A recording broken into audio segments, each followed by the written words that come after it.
Hi there. You're listening to the Hellenistic Age podcast. In our last episode, we covered the Battle of Issus and the destruction of the city of Tyre. While Darius III was out in the east recovering from his losses, Alexander sought to continue his journey south from Syria and Phoenicia into Egypt. Having left the ruins of Tyre in the autumn of 332 BC, Alexander marched towards the city of Gaza, which was under control of a Persian-installed eunuch named Battus, who stockpiled enough food and mercenaries to hold the citadel. The city itself was also heavily fortified, and in a well-placed elevated defensive position, ridiculous to the point that the engineering corps of Alexander explained to the king that it would make no sense to take Gaza by force. Now, if we have learned anything, telling Alexander something is impossible only will make him more eager to do it. So, he ordered a mound to be raised to allow the siege engines to be properly placed. Taking auspices before attacking the walls, Alexander prepared a sacrificial animal. But before he could make the offering, a bird of prey dropped a small stone on the king's shoulder. Yet again, this was an omen, interpreted to mean that the king will capture the city, but he should watch out. Watch out for what, you ask? Well, during the heat of battle, Alexander was struck in the shoulder by a rogue catapult projectile. But rather than be dismayed by his wound, he was excited, because that would mean that the rest of the prophecy must come true. Sappers digging tunnels under the foundation of the walls, and the ensuing artillery barrage eventually caused the collapse of the city's fortifications. The Macedonians swarmed in through the breach, and managed to capture the city. The civilians inside were enslaved, and Quintus Curtius reports a casualty list of some 10,000 souls. Alexander took his revenge on Battus for 2 months of sieging by having him dragged around behind a chariot, a la Achilles with Hector's corpse in the Iliad. In addition, Alexander took much of the booty and sent it back home to his family, along with 500 talents of frankincense and 100 talents of myrrh to be sent to his former tutor Leonidas, who had once chided a young Alexander for using too much incense in his offering to the gods. And in typical Alexander fashion, he included the message saying, "Well, now that I have provided you enough, you need no longer be stingy with the gods." With any opposition at Gaza crushed, Alexander moved from Syria to the path of Egypt. The world of ancient Egypt was old, even by Alexander the Great's time. To put things into perspective, the Great Pyramids and the monument of the Sphinx were as distant from Alexander as Alexander is to us. Egyptian civilization, as we understand, formed around the blessings of the Nile River, the chief waterway which flooded annually every year, bringing both nutrient-rich silt and freshwater that would flow through the highly elaborate drainage systems to aid in the production of agricultural goods, especially grains like wheat and barley. This system was dependable enough that Egypt would act as the breadbasket for much of the Mediterranean world, especially during the Roman Empire, until climate change in the period of late antiquity would reduce the reliability of the flooding. Achaemenid rule stretched back to the conquest of Cambyses in 525 BC, but Persian control was never very stable in the region. The native Egyptians were very resentful of Persian domination, and instigated several rebellions before successfully throwing off the Persian yoke in an uprising in 404 BC, with an independence lasting some 60 years before being reincorporated into the empire by Artaxerxes II in 343 BC. Tension still existed due to inept governorship and religious abuses, and another uprising in 339 left part of the country under control of rebel forces. In the meantime, the ancient Greeks had reverence for the age and wealth of the Egyptians, particularly Herodotus, who expressed the typical Greek viewpoint that the gods of Greece had at one point fled to Egypt in the distant past, taking the form of animal-headed gods like Osiris and Amun-Ra as disguises. So, naturally, when Alexander visited Egypt, he wished to take advantage of the wealth, grain, and dissatisfaction of Persian rule. So with this in mind, we turn back to Alexander, who had made a 6-day journey from Gaza to the port city of Pelusium, located on the easternmost portion of the Nile Delta, a series of 7 distributaries leading from the main Nile River out to the Mediterranean Sea. Meeting no resistance, the local satrap surrendered the city to Alexander. The Basileus managed to make his way south to the mouth of the Nile, receiving the city of Heliopolis and Memphis. In an act of piety, Alexander offered sacrifices to the local gods, in particular to the bull god Apis. Sacrificing to Apis was a clever move for 2 reasons. 1. If you're in a foreign land, you probably want to keep the auspices favorable by appealing to those foreign gods, even if in your mind it's just Greek gods with Egyptian costumes. And 2. This was a political gesture, leveraging on Egyptian hostility to Persian rule. Since the last time a Persian king had anything to do with the local gods, a barbecue of the sacred animals of Apis took place, something the Egyptians were particularly peeved at. Doing this was Alexander indicating that he was not going to rule as a tyrant over the local populations, or, at the very least, make an effort to appear like he wouldn't. This is also the beginning of a trend that Alexander would be both praised and criticized for by contemporaries and classical authors. The further Alexander's conquests go, the more he adopts an imperial attitude versus an attitude of being strictly a Macedonian king. And to try to appeal to his diverse subjects, he would adopt regional customs as a way to bridge the gap between him and the subject native populations. The bulk of his criticisms would be leveled at his more Persian adoptions, but this appeal to Egyptian sensibilities would be a benign hint of things to come. Taking his leave from Memphis, he traveled northwest by the westernmost portion of the delta and the shores of Lake Mareotis. Having arrived at the shores, Alexander was struck by the beauty and the hospitable nature of the area, and thought it would be the location fit for a great city. Never one to shy away from expanding his own glory, Alexander was seized with the ambition to found a city right on the spot. Lacking any sort of chalk or powder, barley was used instead in order to mark the boundaries of the city's grid. A flock of birds then descended upon the barley and ravenously consumed it. And although Alexander was initially concerned, his seers told him that it would mean the city would be bountiful and prosperous in its goods in the future. In effect, they were right. The city, one of 70 other sites to be named after the king, would be prosperous. For the next millennia, Alexandria, what the city will be called, would be one of the crown jewels of the Mediterranean, capital of the Ptolemaic dynasty, and capital of Roman and Byzantine Egypt, until the arrival of the armies of Islam in the 7th century AD. Having ordered this task to be completed, Alexander felt yet another compulsion. To the far south, along a perilous journey, lay the temple of Ammon, located in a great oasis called Siwah, and in it resided a famed oracle. Ammon, known to the Egyptians as Amun-Ra, was equated by the Greeks to Zeus for centuries, and the oracle was thus highly revered and respected in a similar fashion to the oracle of Delphi. Some modern scholars have thought that making this arduous journey was a way to solidify his title as Pharaoh of Egypt. But historians like Andrew Collins argue that the main purpose of the visit was to seek validation for one biting question on Alexander's mind: his divine heritage and origins. I mentioned in an earlier episode all of the various stories of the alleged union between Olympias and some god, taking the form of snakes or thunderbolts, right before Alexander's conception. These stories were likely circulated by Olympias herself, particularly after the nasty falling out between her and Philip, but Alexander probably had legitimate questions about this. The nature of the divine and man weren't as clear-cut in Hellenic mentality, and stories were abound that performance of great deeds could elevate heroes to the realm of the gods. With ancestors like Achilles on his mother's side, and Heracles on the Argead side of Philip, it only reinforced the notion of Alexander's desires for greatness, and to achieve a form of immortality or divinity upon his death. In some sense, Alexander was also self-aware about his mortal nature.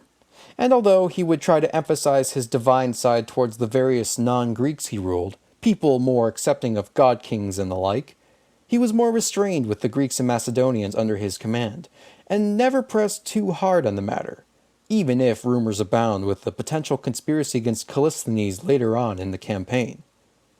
Plutarch has an anecdote where Alexander, upon receiving an arrow wound, made a joke. "What you see flowing, my friends, is blood, and not ichor which flows in the veins of the blessed gods." In another instance, a crack of thunder and lightning was seen and heard, whereupon one of the court sycophants asked Alexander if he could repeat the act of Zeus, to which Alex replied that he could, but he didn't want to scare his friends.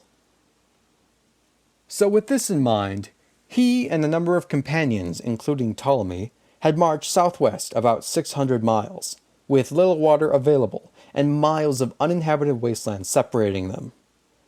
The group was lucky enough to receive a large rainfall sometime during the trip, and when they were lost among the sands, two ravens or two snakes, depending on the version you choose, managed to show them the way to the oasis, where a local spring of cold water which supplied the area where fertility had awaited them. Having reached the temple, outside a priest of Ammon welcomed Alexander into the building. He then approached the oracle inside, and asked if all of his father's murderers had been punished. He was given a curious response, where the priest told him to rephrase his question more carefully. It was changed to, "Have the murderers of Philip been punished?" And the priest confirmed that Philip's death had indeed been revenged. Although I don't believe that Alexander had a hand in Philip's death, this response was rather convenient in order to clear his name of any potential accusations of patricide. In addition, Alexander inquired about his chances of victory and of conquering the world, and he was given a satisfactory response, and thus he donated large amounts of gold and offerings to the temple.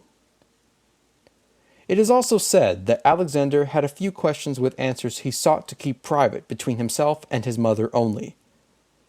This visit to the oracle likely made a deep impression on the Basileus, and there may be a hint of truth, despite my earlier comments about his self-awareness of his human nature, that this probably inflated his sense of self considerably.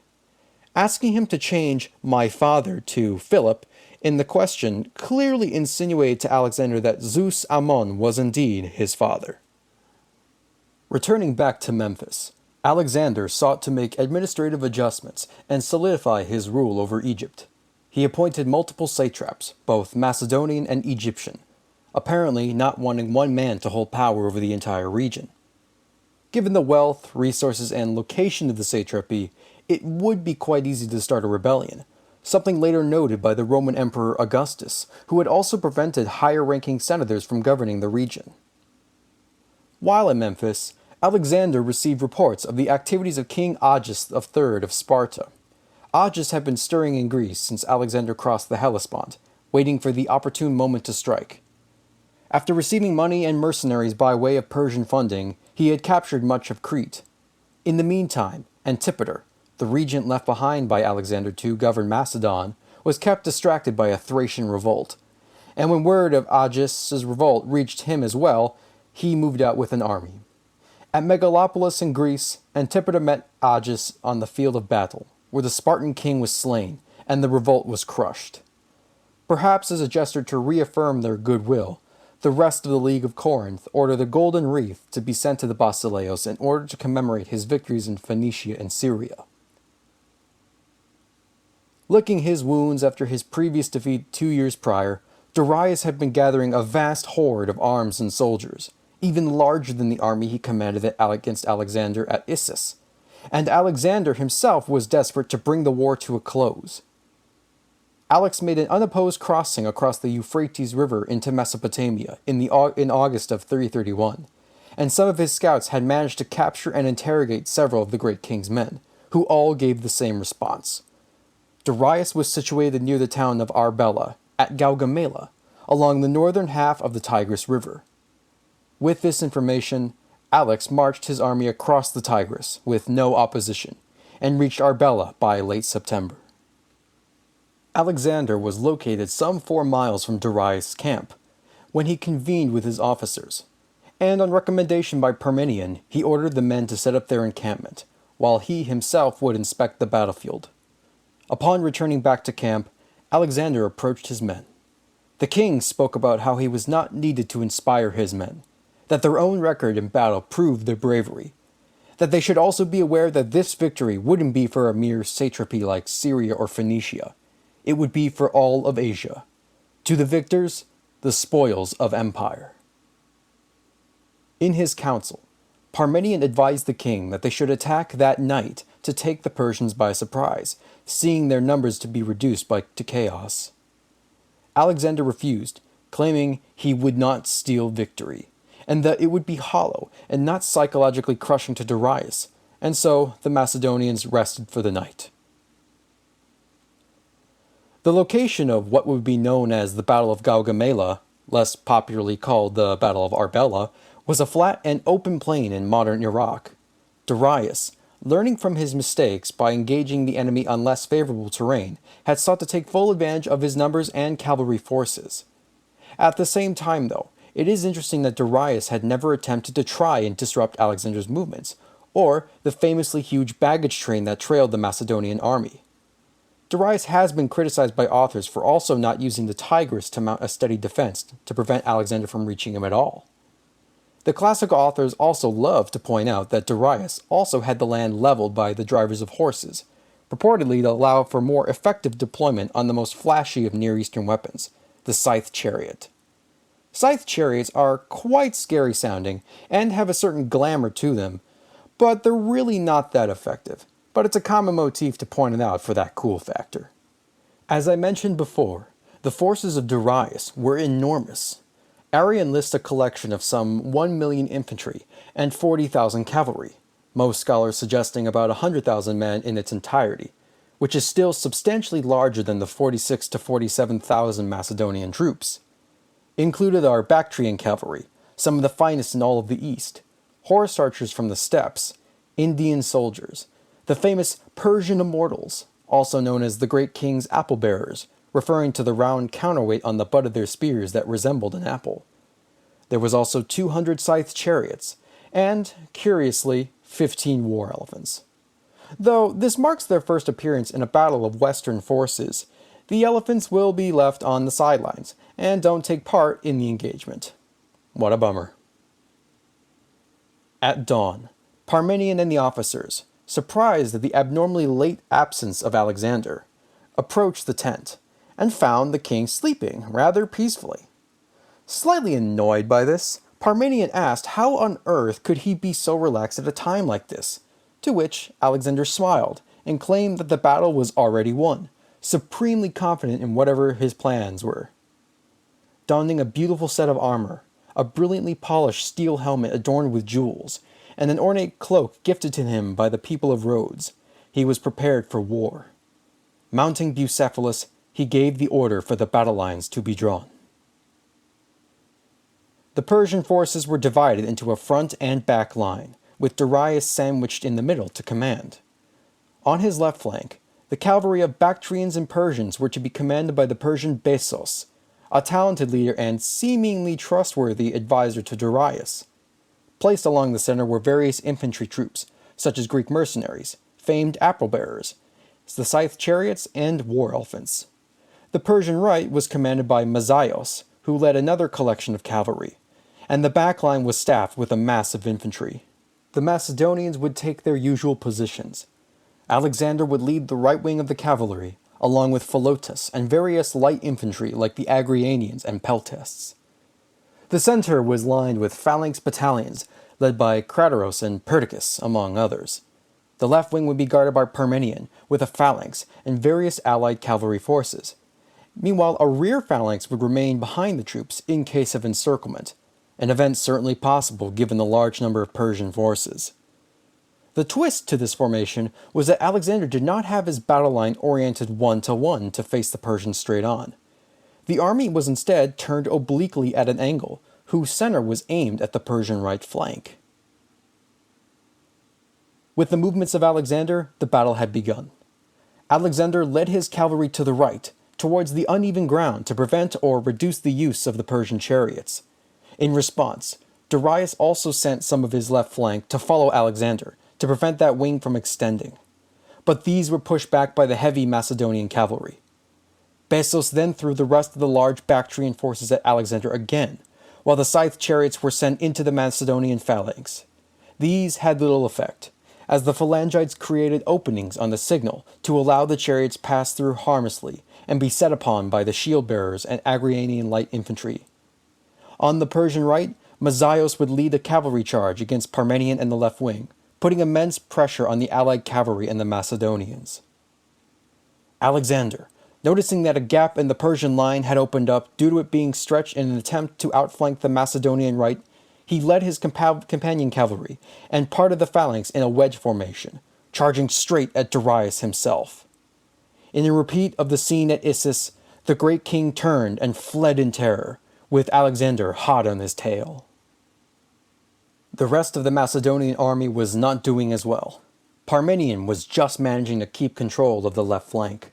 But the chaos of battle and the huge clouds of dust kicked up by the tens of thousands of soldiers had made things difficult.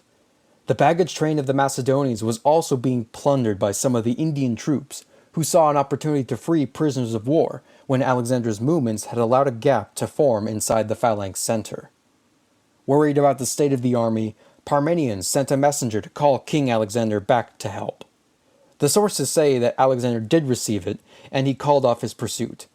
But it is more likely that Alexander had never received the message, given the speed and mad drive to capture Darius separating the two.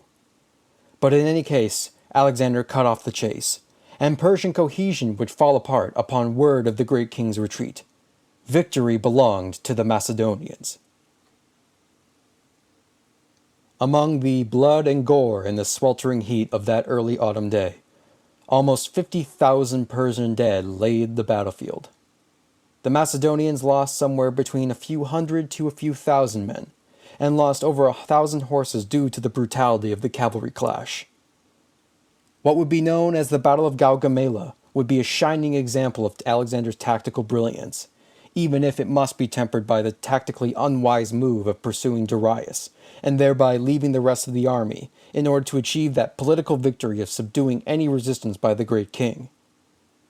The defeat on Darius was crushing, and although the great king was not captured, large-scale Persian resistance was effectively over. In return for the carnage, Alexander had won an empire. In an astronomical tablet found in Babylon, the scribe wrote about the days prior to and immediately after Gaugamela. In it, he gave Alexander the same title as he did Darius just days before, King of the World. Truly, it would be hard not to agree.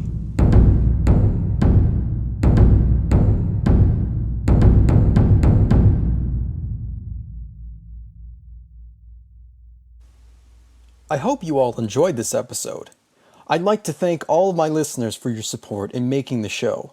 Hopefully it's been as much fun for you as it has been for me. If you want to hear more about the Hellenistic Age, please subscribe to me on iTunes or follow me on Twitter at HellenisticPod.